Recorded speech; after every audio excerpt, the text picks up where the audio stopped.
Have you ever wondered if people think you're a loser? Well, there's 3 hobbies that if you claim them, you're pretty much communicating that you're a shallow human being.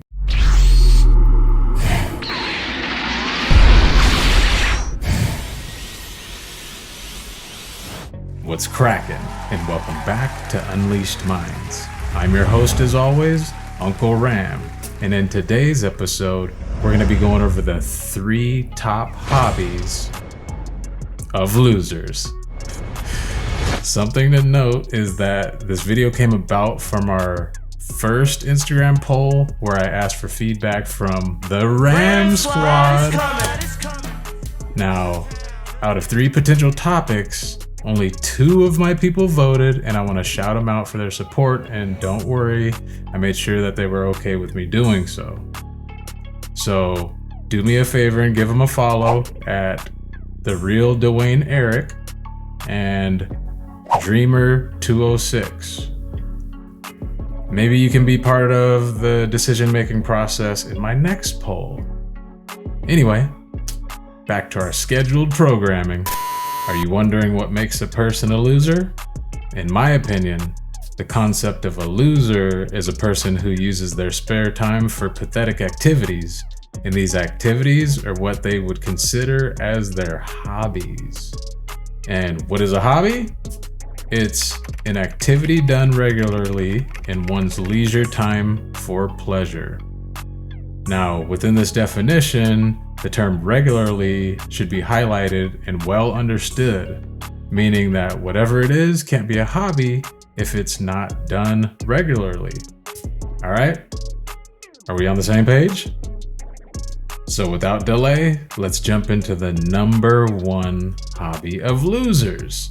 And yes, this is in order. The number 1 hobby of losers is traveling. Yep, I said it. Traveling. If you're in your emotions right now, then it should be a prompt for you to listen.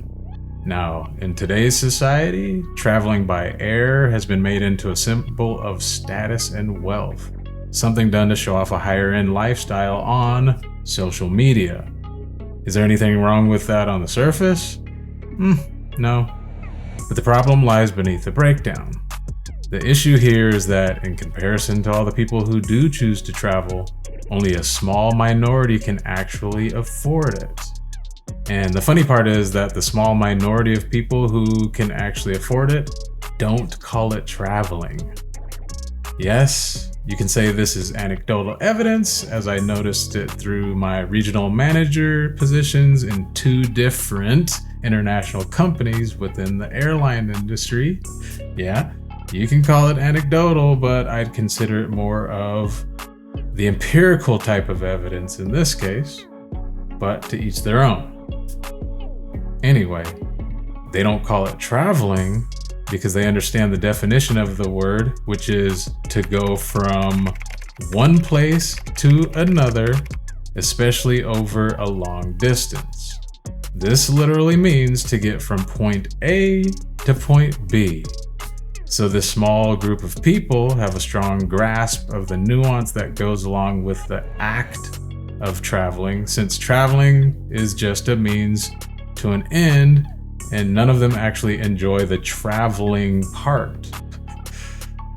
What they do enjoy are the spoils of traveling when they arrive at their destination, and sounds something more like, I enjoy golfing in Melbourne, or I like hiking in Peru. They'll even say, I love to go on vacation, because again, it's the activities at the destination they're concerned about, while traveling there and back is just a necessary part of the equation.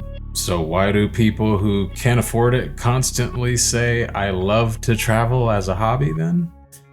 Don't be ignorant and say that it's semantics or the language is changing as usual. No, using the term travel as it's currently known indicates that they're doing what I call broke traveling.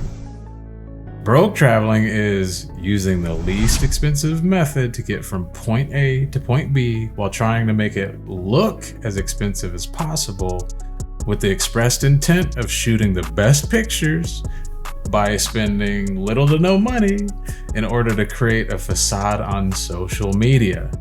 Yes, that's a mouthful. How do you know if you qualify as broke traveling? I'll rattle off some behaviors really quickly. If you work for an airline or cruise line in order to get the travel benefits, but you don't have the income nor the vacation time to support the actual experiences at the destinations. What this type of person does is use their airline flight benefits to travel to some random location on their 2 days off, take pictures in well-known locations while holding alcohol like they're partying, stay at a Motel 6 at night, then fly back home, and voila, instant status increase on Instagram. Broke traveling is also when you have to travel with another person in order to capitalize on group discounts or to save on hotel and rental car costs by sharing a room and a car and splitting the cost. Going into debt is another big indicator of broke traveling. Here's the biggest broke traveling method of today. Women meeting people on social media and getting flown out for adult experiences. Combo breaker! If you didn't know, now you do. And if you don't know, now you know. Now, the main way you can tell that someone can afford traveling for the actual experience of the destination is simple. They have, at minimum, a $5,000 spending budget upon arrival. This is a person who isn't stressed, will likely be there for 2 or more weeks, unless they're traveling to several locations within their time frame, and will leave with life-enriching experiences that they'll always remember. So, when a person tells you that one of their hobbies is to travel, it's pretty easy to understand that they don't have the means to facilitate regular investments that are greater than $5,000 a pop and have the vacation time allotted to enjoy the experiences of the destination. Here's the odd part. The majority of people who broke travel tend to go on international rather than exploring the country they're already in. 5 of the top 20 rated places to visit in the world are in the USA, yet they skip right past it. I love to travel means I'm trying to create a false image of status and wealth on social media, because I'll tell you what, in my 13 years in the airline industry, this whole travel ordeal was never a thing until social media became prevalent. So really quickly, if you think more people should hear my message, then do me a favor by liking the video and subscribing to the channel so that the algorithm understands that my videos should be broadcasted out further. It's literally one of the only metrics it responds to. All right. Now that I've pissed a bunch of you off, the number 2 hobby of losers is finding new places to eat. Like traveling, how is it that all these people with average to below average incomes can afford to fine dine on a consistent basis? I'll tell you how. They're fine dining on someone else's dollar. Blaster combo! Studies show that 23% of people dine alone at restaurants, and that's even taking into account that the stigma of solo dining is actually going away. So we definitely know that these losers are having someone else cover the bill. Additionally, there's a societal expectation on which person should be paying the bill despite the social constructs of equality that the ideology cult group members try to push. These people are so blatant about it that they've defined what they do as a foodie call.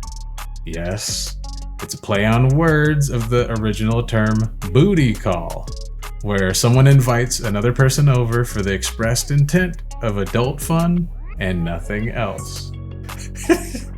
Likewise, the Urban Dictionary's definition of the term states, a person who goes out on dates with the sole purpose of getting a free dinner. According to a new study, many women are choosing free meals over relationships. The study in the journal Social, Psychological, and Personality Science says up to a third of women have engaged in a foodie call. It's when a person sets up a date with somebody they have no romantic interest in, all for a free meal. That's right. Studies show a third of all dates are just people trying to eat for free. So fellas, sometimes that eggplant emoji just means I'm in the mood to eat eggplant. Need I say more on that? Then what they'll do is methodically take pictures of the food and post them on social media in order to show status. Here's the catch. They'll make sure that the other person can't be seen in the pictures. And this is for various reasons that we won't be covering in this video.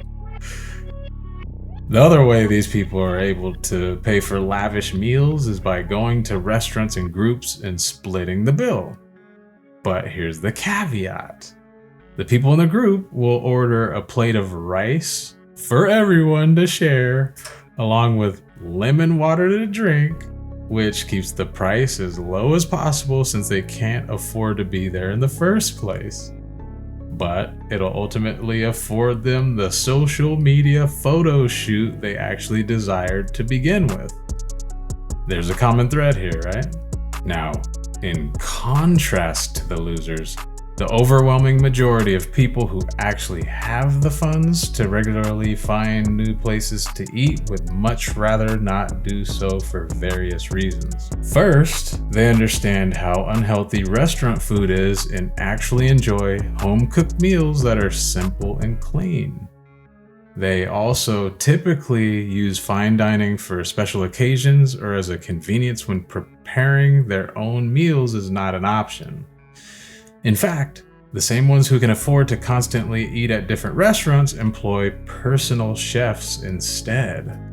This way, they have a custom variety of health-conscientious foods within the comfort of their own homes. Now, people who are average earners but enjoy to consistently eat new meals will simply cook the food themselves at home. They don't call themselves foodies or any other fad style word. They're usually just people who enjoy cooking, and as a result, means they'll create the variety themselves at a much more affordable price. In this instance, they might even share the pictures on social media, but for very different reasons, as cooking can be a creative outlet or even a source of pride to show the fruits of their labor. So, losers, understand that you're not fooling authentic people, especially when you claim to be strong and independent, yet expect other people to pay for your meals. After all that, are you ready to hear the number 3 hobby of losers? Socializing. As always, let's define the word, which means to meet and spend time with people in a friendly way in order to enjoy yourself. So, the definition of the word explains the intent of the action, which is to enjoy yourself. Now, the issue is that this is inherently self-serving, as the sole purpose is literally for self-pleasure, to enjoy yourself. And what we know about self-pleasure is that everyone has their own method of obtaining this self-pleasure. Meaning what's pleasurable for one person may not be pleasurable for another. This is just another example of people seeking self-gratification by using other people. Here's the other issue. Since self-indulgence has no real goal other than pleasure, and like we said, people achieve pleasure in different ways, it's safe to say that most conversations resulting from socializing lack substance. And conversations that lack substance always devolve or degenerate into the same topics: gossip, rumors, and slander. Now, if you're feeling some type of way about this, then let me prove my point. According to a study conducted by University of Massachusetts psychologist Robert S. Feldman, most people lie in everyday conversation when they are trying to appear likable and competent. The study, published in June of 2002, And the Journal of Basic and Applied Social Psychology found that 60% of people lied at least once during a 10-minute conversation and told 2 to 3 lies on average. Dr. Feldman also adds the following quote: "Participants in my study confessed to lies that were big and small, rooted in truth and fantastic, relatively defensible and simply baffling. Further, the lying was not limited to those to whom I had given a directive to appear likable or competent. These people lied with greater frequency, but even those with no specific agenda lied regularly. Some lied as many as 12 times during the course of a 10-minute conversation, and those are just the lies participants admitted to. Even Socrates, the great Greek philosopher, founded the triple filter test to defend against socializing. In a nutshell, he states that if what you're going to say to others is not true, and or not good, and or not useful, then don't say it. On the other hand, people who like speaking to others with the intent of having more meaningful and fruitful conversations say that they enjoy networking.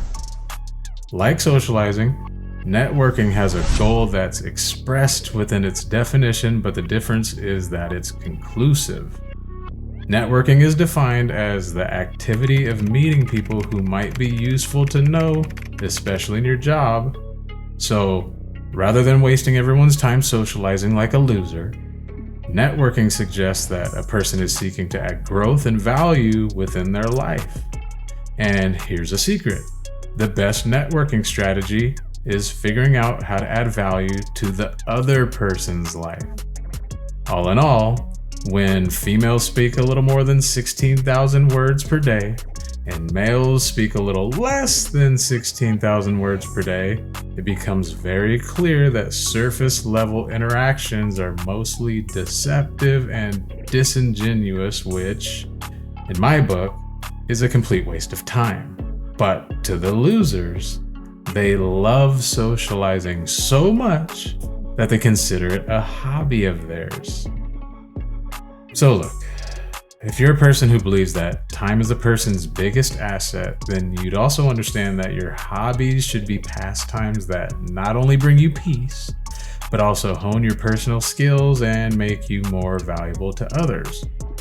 Being able to enjoy productivity is a great gift in life, and none of the top 3 hobbies of losers fit that bill.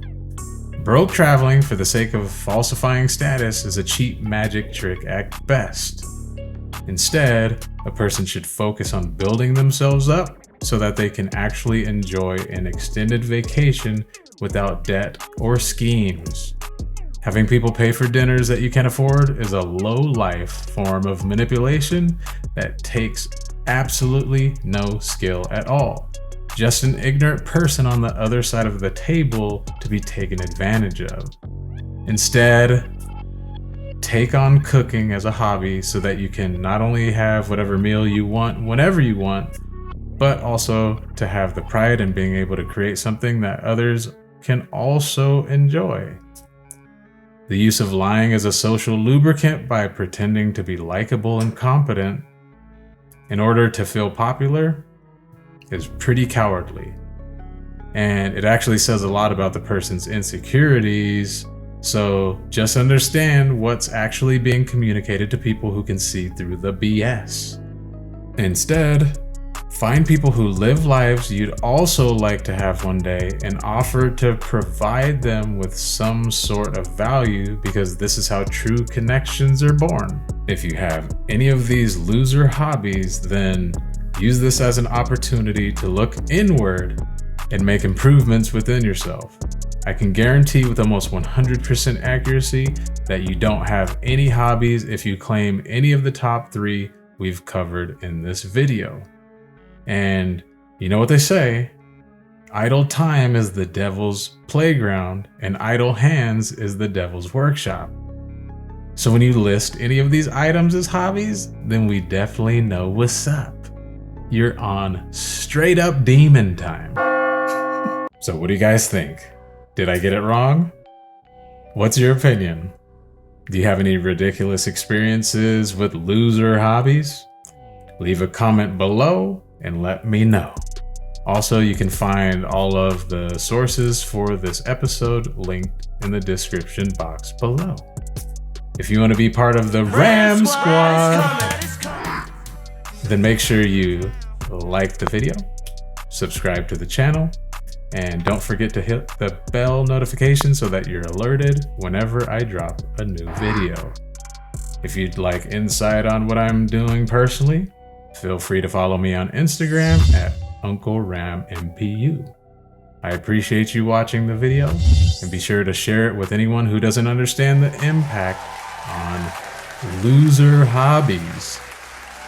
I'll catch you all later.